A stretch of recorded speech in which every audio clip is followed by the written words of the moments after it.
banks and tests, the best thing to do is just to get things organized in the first place. This is going to be a very, very tedious and repetitive thing. And so the more that you can make it systematic, the easier it is to take short breaks, know where you left off, and not lose something. So to that end, what I did is a little bit of staging. I personally kept my Examview files in Dropbox. And so Examview creates two different structures, one for banks and one for tests. What I did is I organized it by the different courses that I've taught and I've maintained test banks for the banks and also for the tests.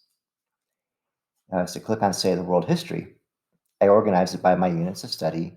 And then what I did is I just dragged and dropped the different exams or banks into that folder. So everything's all nice and neat.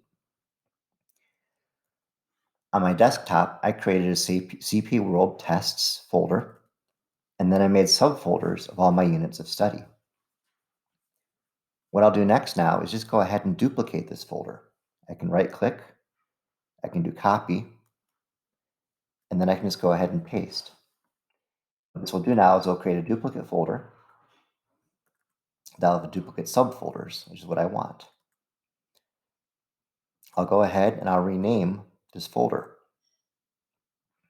I'll call it CP World Banks.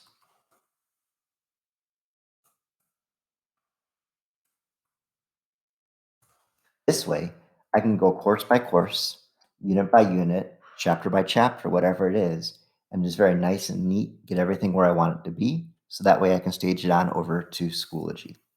And what I would probably recommend doing is just working on one unit from beginning to end, so that way you understand how it works with Schoology, how it works with getting it out of Examview, and then from there, maybe just knock out nothing but exporting test banks, nothing but exporting tests, and then turn around and just do the Schoology end in a different sitting.